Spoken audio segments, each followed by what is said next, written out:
right, man. FightHype.com. Sean Zattel here. The man that, may very well be the 2021 prospect of the year. My man, Xander Zayas, 11-0, 8 knockouts, still only just 19 years old, man. Finally, we're getting him at Madison Square Garden, December 11th. Xander, man, let's start with that, man. Do you feel you're the 2021 prospect of the year?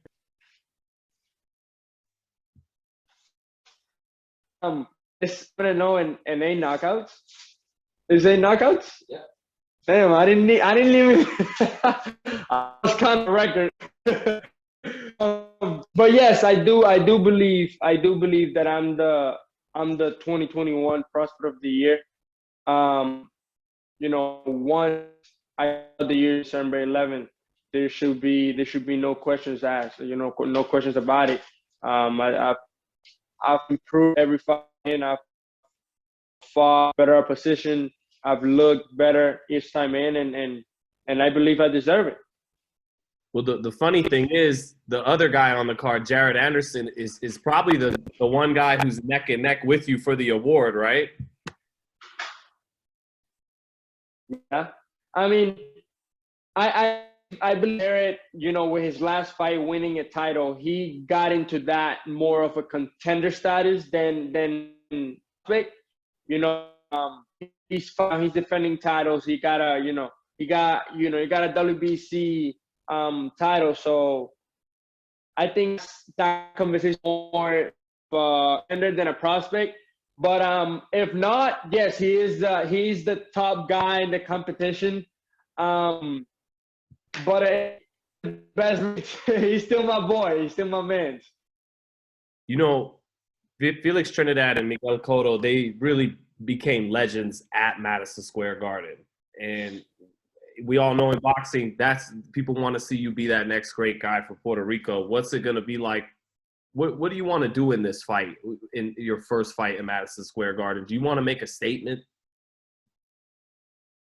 Yes, 100%. 100%. The first fight in Madison, it's that means a lot to not just boxers, but to Puerto Ricans. It's like our second home, and I'm looking forward to make my second home in the years to come. And this is the first step. This is the first fight, and I'm looking to showcase and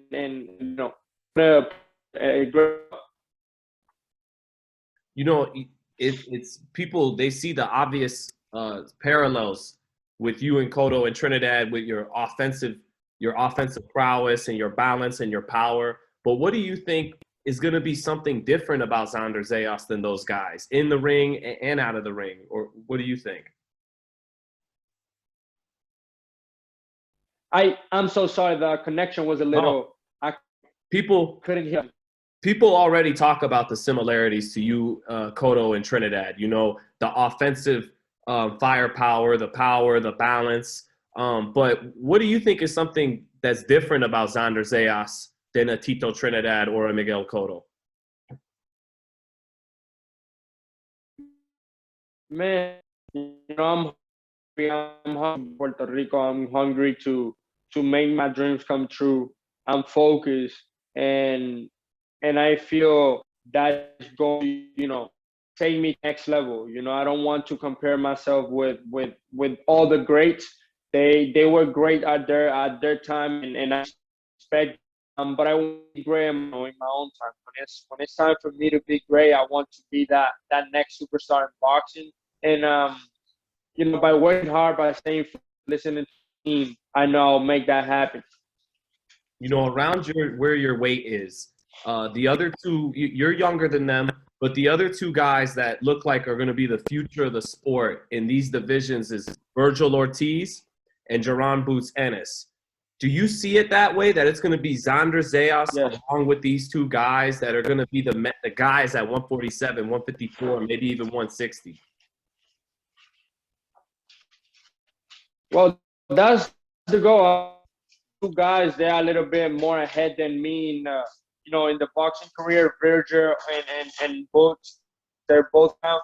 I feel we will be the face of boxing, and maybe we can get a fight in if possible, in 151. I'm back down to 147. But if they come up to 154 or 160, we can make something happen in the future. Yes. Yeah. Do you think when it's time to fight for your first title, it's going to be at 54 and not 147? No, it most definitely at 154. 147 is already past us. We're not looking behind us anymore. You know, everybody that we were looking to face at 147, they will have to move up to 154 because I'm not going down. There's no way I'm going down. I feel comfortable at 154. My team feels good about it. I'm still going. And I feel that when I have that first title shot, it will be at 154. I will be a solid 154. Do you already feel like a different fighter at 154? And do you think your power is going to even go up, you know, being more comfortable making weight now? Oh, yes. Most definitely. I feel more, stronger. I feel sharper. It's less of a weight cut. You know, I was struggling to make 47. The level fights wasn't as easy as the first 5 or 6 fights, making 147. So making that adjustment, moving up was great for me, great for body. And now I feel even stronger, even sharper. And when the years to come, when I get that men's starting 19, when I hit that 20, 22, maybe 23, 24, I get that, that men's sprint, I think he's going to get really fun at this weight class. Are you promising a knockout in your Madison Square Garden debut? Man, I'm promising that victory. If the opportunity presents itself, I'll make it happen. But I want to go out there, have fun, and just show for all the fans who be and all the fans watching, and just look sharp. Close out the year strong. This is the last one of the year, so I wanna make a statement. Yeah, give us all a Christmas present, man.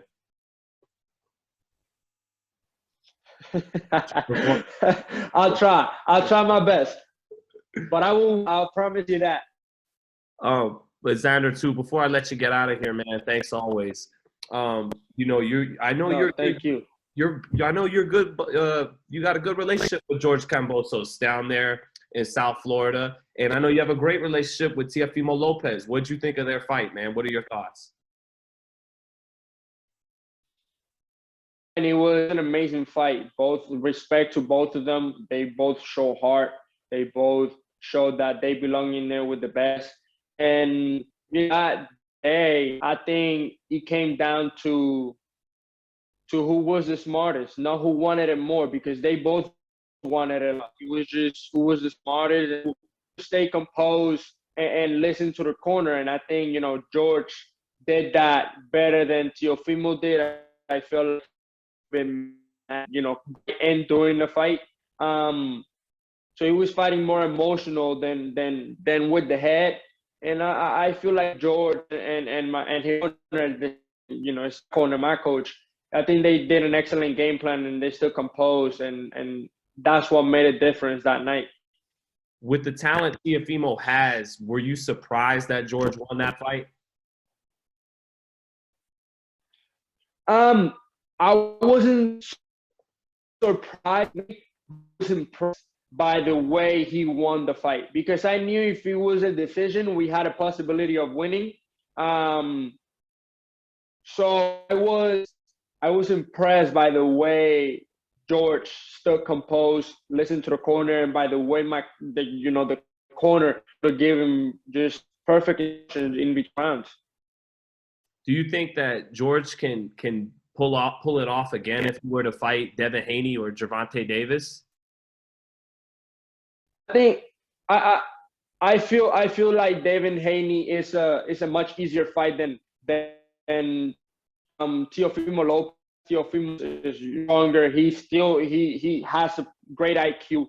He could box, and I don't feel like Haney presents a good of a test. He's a great boxer, and he knows how to keep the distance. He knows how to box well. But I think with pressure, a lot of combinations, and the great plan that my coach provide, I like it's a much easier fight than the Teofimo fight. And lastly, do you think Teofimo will be all right and will bounce back and get back to the top?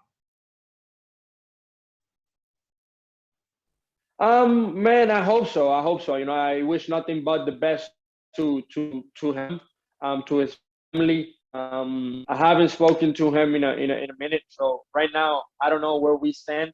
But I hope that he knows always having and you know that a fight don't describe who you are. You can bounce back, and I hope he move up to 40. 40. He's gonna be stronger, and he could go back. He could rise back to the top. And thanks so much, Xander, man. I know for a fact that we're gonna get something good from Thank you. On 2 weeks before Christmas, bro. I know that for a fact. So it's always exciting to watch you fight. Thank you. Yes, sir. Sir. No, thank you. Thank you very much for always having me. Thank you. See you, champ.